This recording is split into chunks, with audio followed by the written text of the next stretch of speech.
زکوٰۃ کہتے کس کو ہے؟ دیکھیں یہ بات آپ کے علم میں ہے کہ زکوٰۃ جو ہے یہ عربی زبان کا لفظ ہے، اور عربی کے اندر ہی اس کا معنی ہمیں معلوم ہونا چاہیے کہ زکوٰۃ کا جو لفظ ہے عربی میں یہ کن کن معنوں میں استعمال ہوتا ہے۔ جیسے لفظ صلاح ہے تو صلاح کے معنوں میں استعمال ہوتا ہے، اس میں ایک وہ عبادت ہے جو عبادت ہم ادا کرتے ہیں، اور صلاح کا ایک معنی دعا کرنا بھی ہے۔ تو صلاح کے کئی معنی ہیں، ایک معنی وہ ہے جو صلاح کا ہم سمجھتے ہیں جو ہم عبادت ادا کرتے ہیں۔ تو اسی طریقے سے زکوٰۃ اصل میں عربک ورڈ ہے، تو اس کا عربی میں معنی کیا ہے؟ عربی کے اندر زکوٰۃ کے دو معنی، ایک زکوٰۃ کا معنی ہے تزکیہ کے معنی میں صفائی اور ستھرائی کرنا، صفائی اور پاکیزگی، یہ ہے تزکیہ۔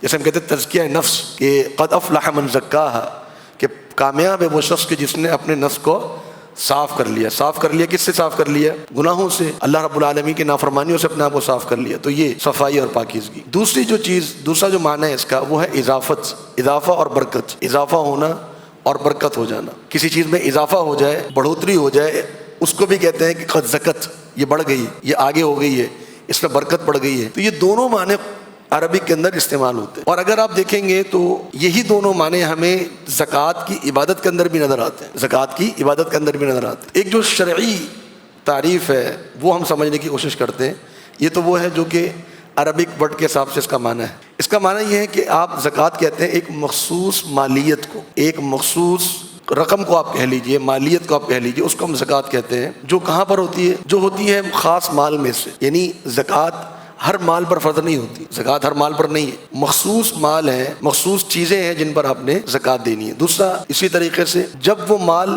مخصوص نصاب تک پہنچ جائے، جب وہ مال مخصوص نصاب تک، یعنی ایسا نہیں ہے کہ مثال کے طور پہ اگر روپے کے اوپر زکوٰۃ فرض ہے، آپ کے پاس اگر 10,000 روپے ہیں تو زکوٰۃ آپ نے دینی ہے، نہیں، زکوٰۃ روپے پر فرض ہے، لیکن کتنے روپے پر فرض ہے؟ یہ ایک اس کو کہتے ہیں نصاب۔ تو پہلی چیز روپے پر زکوٰۃ فرض ہے، کتنے پر فرض ہے؟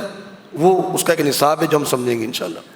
پھر صرف نصاب نہیں بلکہ مخصوص مدت بھی، یعنی ایسا نہیں کہ بس جیسے پیسے آئے تو آپ نے زکوٰۃ اس کی دینی ہے، نہیں، تو مخصوص مدت، تقریباً 1 سال کی مدت عموماً جو ذکر کی جاتی ہے اس کے حوالے سے انشاءاللہ آگے ذکر آئے گا۔ اور خاص افراد سے، ہر ایک سے نہیں لی جائے گی، مخصوص افراد ہیں جن سے لی جائے گی اور خاص افراد کو دی جائے گی۔ یہ فقہاء نے زکوٰۃ کی تعریف بیان کی ہے، ایک مخصوص مالیت جو آپ چند مخصوص اموال میں سے لیں گے، اور جب وہ مال ایک مخصوص مقدار کو پہنچ جائیں گے، اور جب وہ اس پر ایک مخصوص مدت گزر جائے گی، اور وہ آپ خاص افراد سے لے کے خاص افراد تک اس کو پہنچائیں گے، یہ ہے جس کو ہم کہتے ہیں زکوٰۃ۔ تو یہ عربی کے اندر اس کا معنی اب ہم کیسے فٹ کریں گے شرعی تعریف کے اوپر، کہ ظاہری بات ہے کہ جو مال کی زکوٰۃ ہے وہ مال کو صاف کرتی ہے، مال کو پاک کرتی ہے۔ پھر اسی طرح اگر آپ زکوٰۃ ادا کرتے ہیں تو آپ کے مال کے اندر اللہ تعالیٰ برکت عطا فرما دیتا ہے۔ تو دونوں چیزیں، اضافہ اور برکت بھی اور صفائی اور پاکیزگی بھی، یہ دونوں چیزیں زکوٰۃ کے اندر موجود ہیں۔ لیکن زکوٰۃ کی جو شرعی تعریف ہے وہ کیا ہے؟ مخصوص مالیت ہے جو آپ نے ادا کرنی ہے مخصوص اموال میں سے۔